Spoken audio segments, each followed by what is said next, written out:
Hi students, here with me Jason Kurian, OET trainer in Medicity International Academy. We find children failing in writing subtest very often. Even after attempting 3-4 times, they do not understand where they fail their focus or why they lose their required score in OET writing. And even after failing, they go on practicing with different case notes and taking the examination, really not understanding where they lose their score or where they make mistakes. So in this session, we just have a look into the problems or reasons why children fail in their writing subtest. The first reason that we can consider is error in analyzing the case note and understanding the purpose of letter.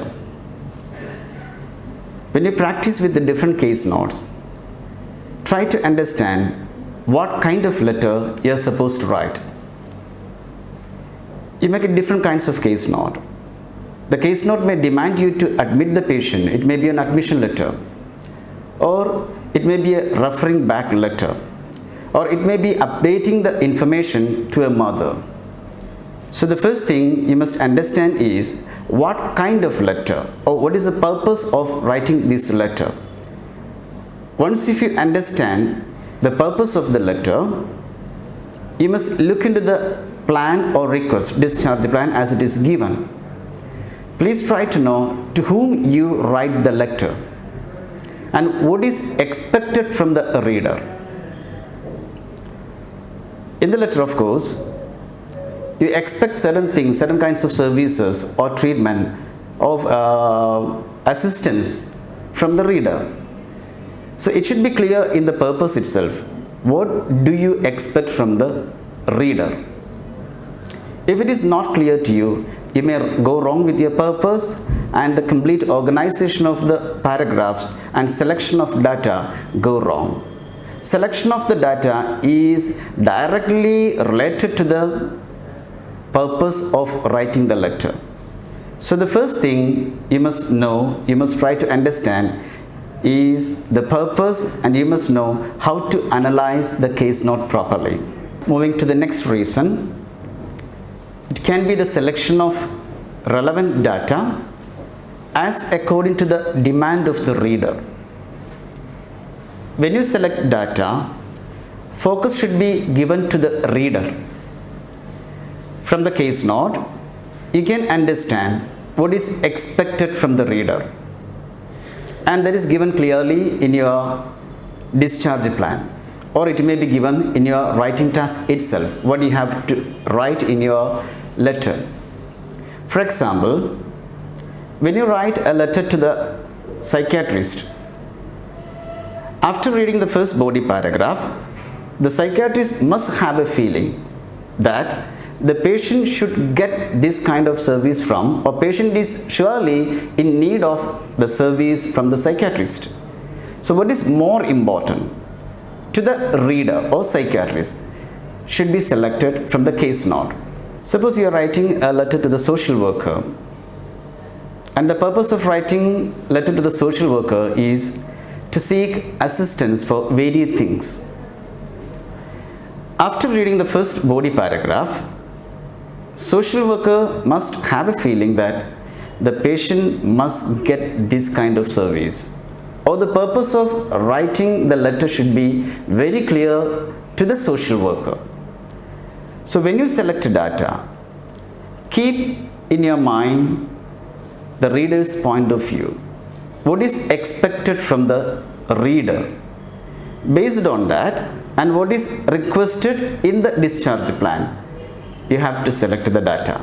When you read the discharge plan, the reader may be requested to do several assistance. For example, when you write a letter to the social worker may be to arrange a psychiatrist or a church chaplain, or to arrange consultation with different people in the society.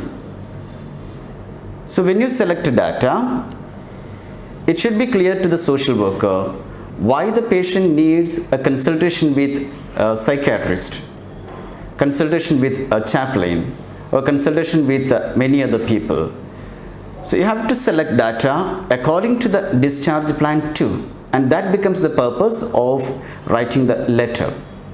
So having these points in your mind, what is the purpose, what is expected from the reader, one is to select data from the case note and transfer into your letter. Now, let me tell you, OET writing is a progression writing. What is meant by progression writing?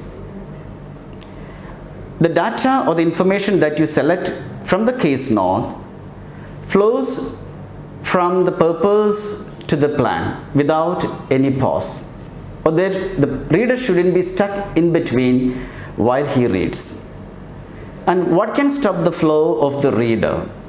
And that can be the mistake that you make. If your letter is organized improperly, that can stop the flow of the reader. If you mix up the data and write in different paragraphs where it's not clear to the reader what makes the sense, he may be stuck, and there you lose your score. And the second thing can be misinterpretation of data. When you transfer data from the case note, it should be transferred as it is without losing its meaning. What does the case note mean? In the same sense, you are supposed to transfer the data into sentences in your letter. For example, if there is a case of overdose of medicine, you cannot say the patient is intended to commit suicide. If there is no mention about a suicide, your data is misinterpreted. In that case, your answer goes completely wrong because it carries a different meaning. Again, your body paragraphs should be logically organized. There should be a logic. And what can be the logic in the common sense? Based on the priority, what is more important and what support the important data. That can be the logic of organizing the paragraph. And when you select data, you may attempt to elaborate the idea into larger sentences. For example, if there is a case of admission, how do you interpret the data? In case of the first body paragraph, you write, the patient was brought to the hospital, hospitalized on so and so date. Instead of that, instead of elaborating into such lengthy sentences, it is better to say the patient was hospitalized if he is hospitalized. A patient was admitted to a certain department if he is admitted in a certain department. So you can avoid such lengthy sentences, and the less you make it complicated, there can be less error. So try to make your writing in the concise form, making it so beautiful and clear to the reader, where the sentence doesn't carry any other meaning. The next thing is the informal tone that you use. When we write the letter, we must consider the audience to whom we write, or the reader. If the reader is mother, the tone should be in a way that she can understand. You are not supposed to use medical term. At the same time, if you write the letter to a doctor, you are permitted to use medical terms since he can understand the tone of the letter. So sometimes children fail in understanding the tone of the letter and they may write some informal words. So informal words is not at all appreciated in any kind of writing in OET. Students, please make sure your sentences are complete and the construction of the sentence is clear. Sometimes when the children write complex structures like even though, or when they use although or however, you are supposed to write two clauses. For example, very often children end up the sentences like this: even though the prognosis was good, full stop. It doesn't carry the meaning. There your sentence goes incomplete. So make sure when you use structures like this, your sentence is complete and it carries the complete meaning what you meant there. And It's very important to have compound complex structures in OET writing, but it doesn't mean that grammar is given much importance in writing. You need not try to include grammar in your writing. Instead, it is good to have grammar in your writing. When you try to fit certain words into your sentences, it becomes unfitting. And there you may lose your score and the meaning may change from what you intend to say. So just try to make your sentence clear and proper to the reader. And in some cases, we found candidates writing some unclear sentences. It's not clear to us what they mean. They mix up certain data and write this data together in a complex or compound sentences. Make sure when you use a compound conjunction and both the sides should have the similar kind of information. When you connect these two, both the sides should have the similar kind of information. When you write some data, mix it up together, it doesn't carry the meaning what you intend to say. A full stop and a comma makes a great change in your letter. If you miss out a full stop, there can be confusion to the reader and it may create an ambiguity what you intend to say. And wherever you have to mark a comma, you have to do that. Otherwise the meaning may change. The reader is supposed to read the closest together where he may misunderstand the meaning of what you have written. Nowadays it is a common trend among the students who takes OET writing to use connectors a lot. They have got some information from somewhere that they have to use lots of connectors in their writing. It is not so. It is not that so important. Cohesive device doesn't mean that using connectors. It simply means that your letter, the information that you write in your letter should be in a state of being connected right from the purpose to the closing. If you organize the data properly within the paragraph, in the order prioritized, it is in a state of connected. For example, if there is a case of admission, you may write the date of admission first. Then what was the investigation done? Diagnosis done. Then you may write the initial treatment administered to the patient. Then you may write the prognosis, how the patient recuperated. So that is the organization. And if this data is in a state of being connected together, that is called cohesion. And if you feel like it's important to use somewhere, and if you're certain about the usage, you're welcome to use. If not, please complicate your sentences. Now let us think how to organize body paragraphs in your letter. When you select data, please give preference to the writer's point of view. Select data and think what is relevant to the reader to whom we write. And make sure you are to write the mood word in the purpose itself, in the introductory sentence itself. What is expected from the reader? It can be a home visit, it can be assistance, it can be management of medication or further care, whatever it is. Try to include the mood word in your introduction and try to include the name of the patient and the main medical issue. And coming to the primary first body paragraph, what can be included in the first body paragraph? We suggest you to include the primary information what is needed to the reader. What is meant by primary information? For example, if there is a case of admission, the primary information can be admission, investigation, medication or treatment regime, or the prognosis and what happened thereafter in the order. Or if you are taking admission to an emergency ward, what is the primary information? You are taking admission to the casualty. There is no case of admission. So what happened to the patient? Why the patient is brought to the emergency ward? And what is his condition? and why he needs care. These are the information you can include in your primary information. Let us take the example of a diabetic patient. The diabetic patient, she was diagnosed for diabetic mellitus for many years. She has been taking medicines and she consulted her GP only a few days before.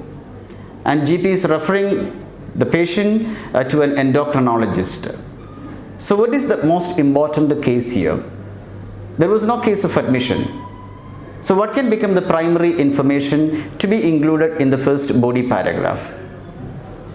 The primary information can be the age of the patient. If she is so aged, that is related to the disease condition.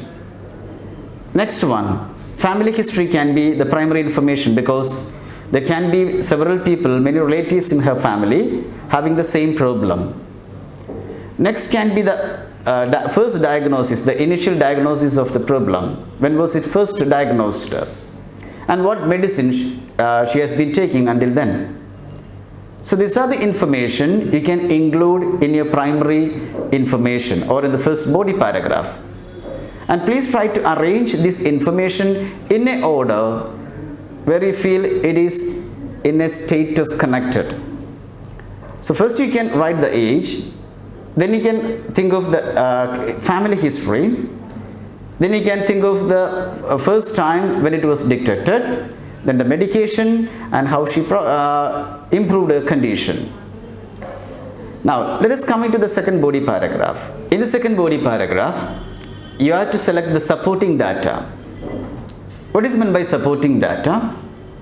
You have furnished something in the body paragraph. For example, if you furnish the data of admission in the first body paragraph, the supporting data is the reason for admission. It can be medical history, and you may include the family history and social history. Sometimes you may find you cannot include all this history within one body paragraph.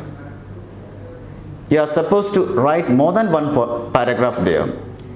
You can write if you have more medical history, and sometimes the case not demand you to write medical history. For example, examination conducted on 12th January demanded medical history.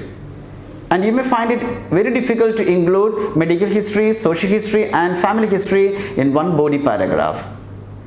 You can split that into different paragraphs. You can include what is more important, what is more supportive to the introductory paragraph or the first body paragraph in the first paragraph, and the related data in the next paragraphs in sequence. Taking the case of diabetic patient, we included her age, family history, in initial diagnosis, medication, everything in the first body paragraph.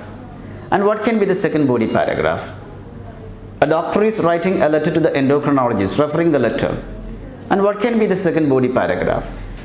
In the second body paragraph, you can include the initial consultation and what was the discovery, what was the comment of the doctor, what was the observation, and what pathology report revealed.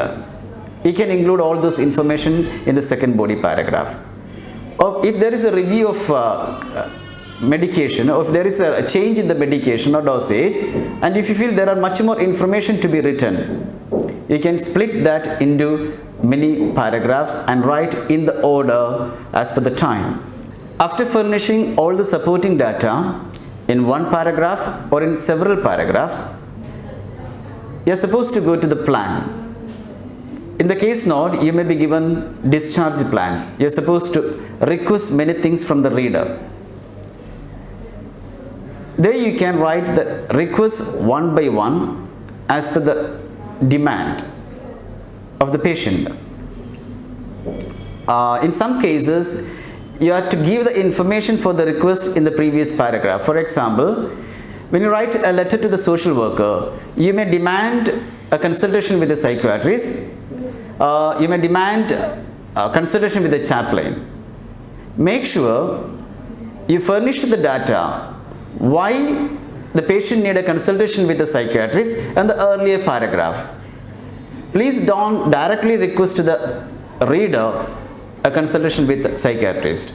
You have to give the data in the previous paragraphs. And make sure you have a proper conclusion and you signed properly. Students, the best method to practice is not to read the case note, it is to try writing. So use this tip and try to improve your writing. All the best. MedCity, Kannur, Kottayam, Mangalore.